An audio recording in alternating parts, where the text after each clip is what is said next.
Hello, all. This is your Professor Ian. I'm recording a very brief introduction video to Oedipus Rex, which we are reading uh, this week. So let me just talk about it pretty briefly. I'm calling this slideshow Oedipus the Detective because we're thinking of Oedipus as a different kind of hero, a play on the theme I introduced for thinking about Odysseus and Achilles. Oedipus is another hero of Greek mythology, less less well known as Achilles and Odysseus. Certainly, he's only really known for, well, mostly known for this play for modern audiences. But he's known for his intelligence and problem-solving skills. That's his kind of main skill he brings, his heroic feature, if you will. So, and there's a kind of bravery to his struggle too, which we'll talk about when we get into the play. Um, that makes him perhaps a kind of hero that we could think about in comparison to Odysseus and Achilles. So, just a little bit of background. The play is written by Sophocles.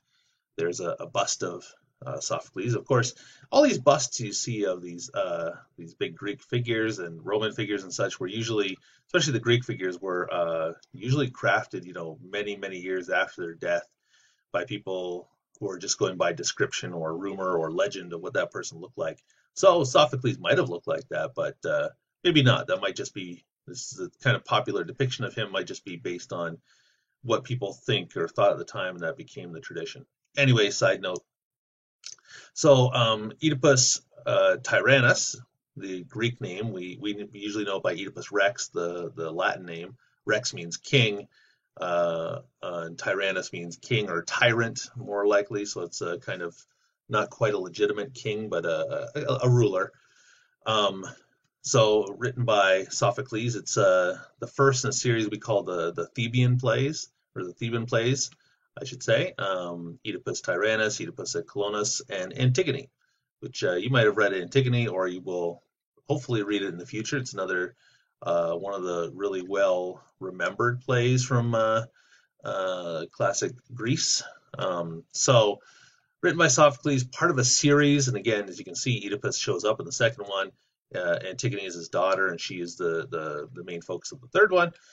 Anyways, before the action of the play, Oedipus Rex, a bit of backstory is kind of introduced in the play, but just to let you know, Oedipus is not from Thebes, where the story is set.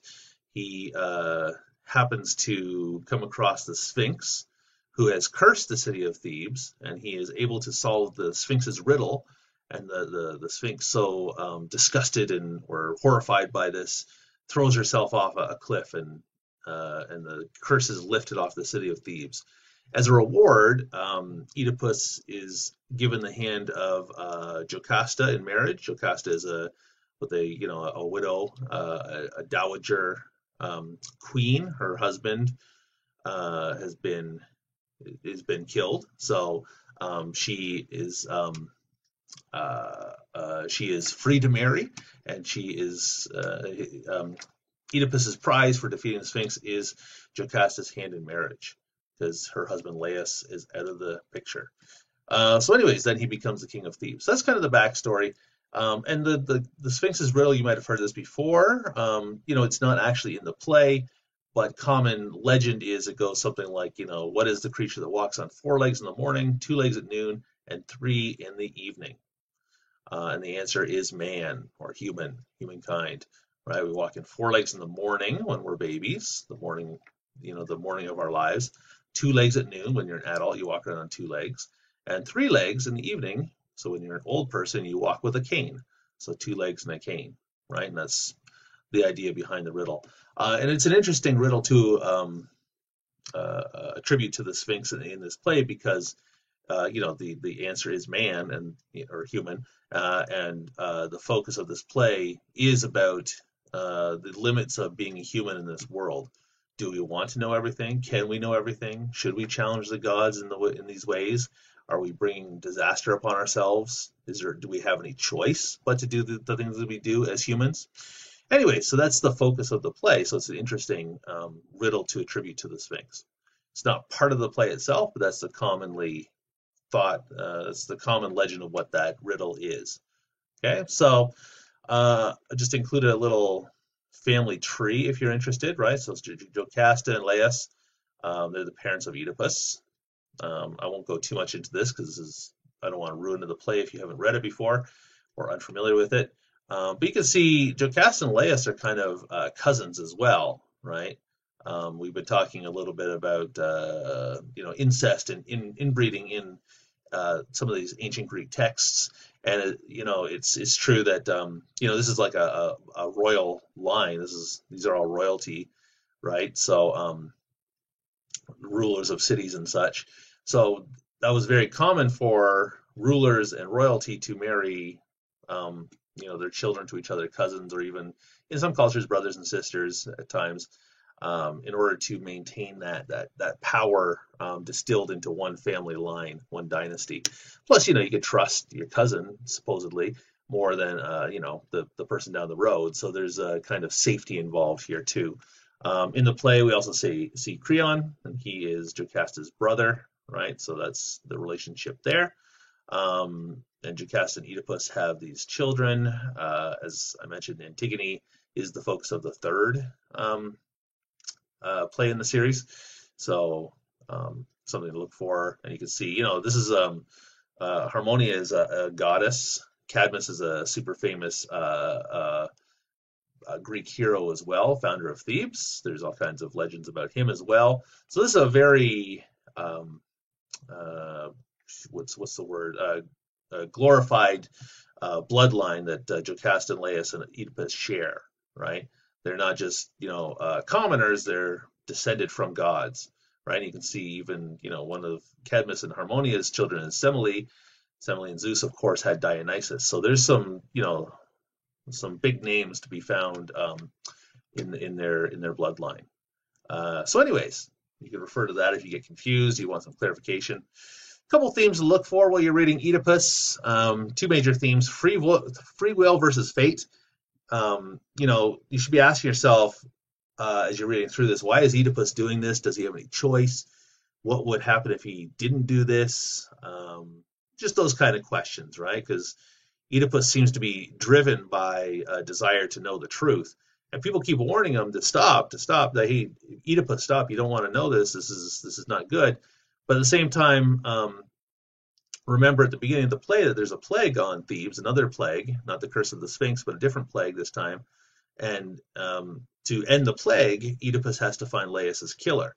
So if he doesn't keep asking these questions, he can't solve the problem. But if he does keep asking these questions, then he brings disaster upon himself. So again, free will versus fate. Should he do this or should he not? Does he have any choice? Right? And the idea of the tragic hero is Oedipus the tragic hero? Is his tragic flaw that he needs to know the answer to things that he can't help himself to ask? Then the limits of human knowledge, right? Should we go questioning certain things about our psyche and about the way the world works, or are we setting ourselves up for disaster? Okay, so you should be thinking about these things as you're reading through. You should also be looking for, there's a number of motifs to pay attention to, and a motif is a pattern of imagery or idea in literary works. And I had an example there, dualities in the Bacchae. But in Oedipus, you want to look for, blindness and sight. They're always talking about, well, not always, but they talk quite often about blindness and sight. In fact, one of the main sources of information for Oedipus is Tiresias, the blind prophet, right? So pay attention to the way he talks about blindness and sight, because, Tiresias is literally blind. He can't see.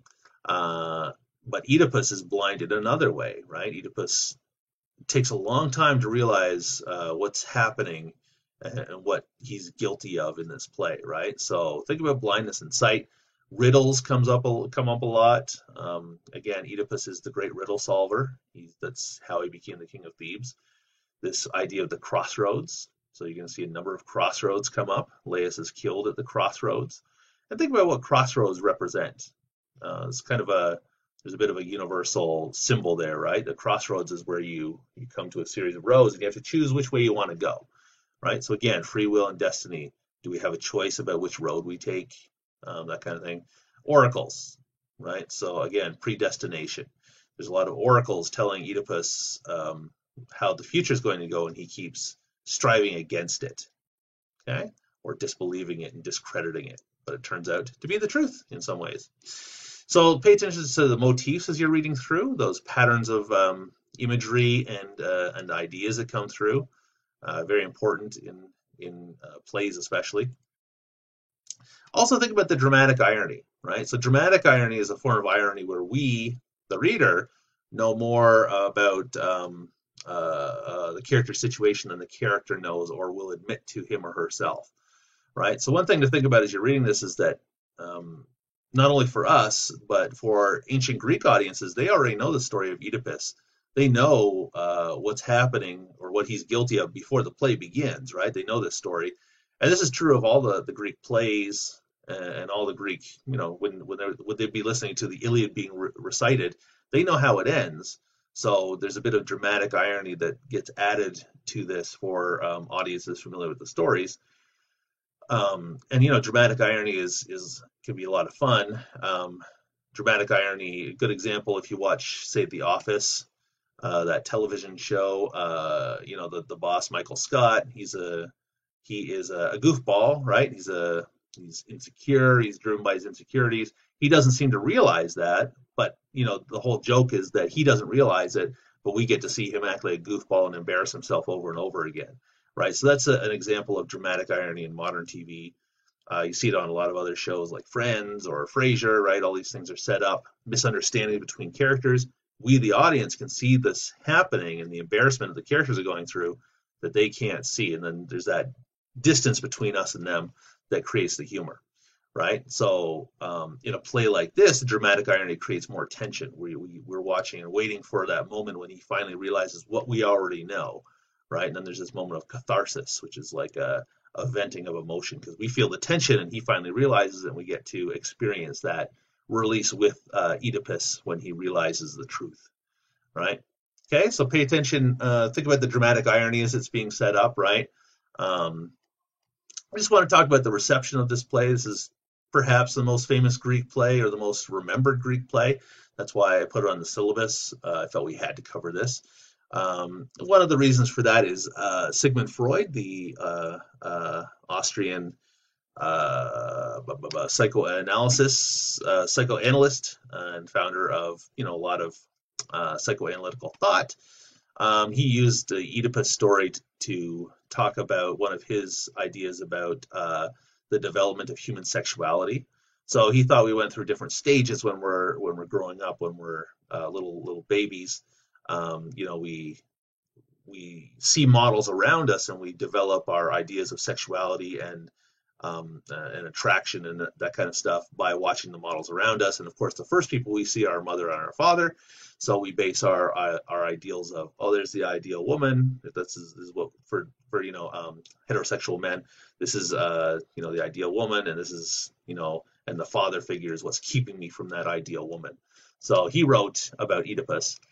His destiny, that's Oedipus's destiny, moves us only because it might have been ours, because the oracle laid the same curse upon us before our birth as upon him.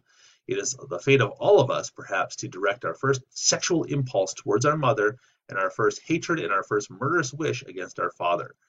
Our dreams convince us that this is so.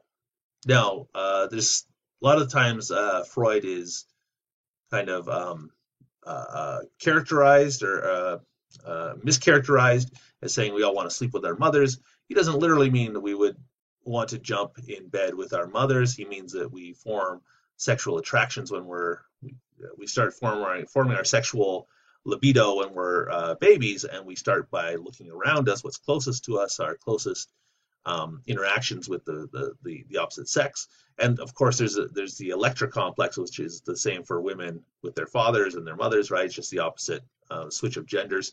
It's called the Electra complex. But what he's saying is we form these attachments by looking at our family unit and working from there. So he's not saying we literally want to sleep with our mothers like Oedipus does, but he's saying that this is part of our formation as sexual beings. So this is one of the big reasons this play is so well remembered. And if you want a great version, there's a version on YouTube from the 50s, which is pretty trippy. Okay.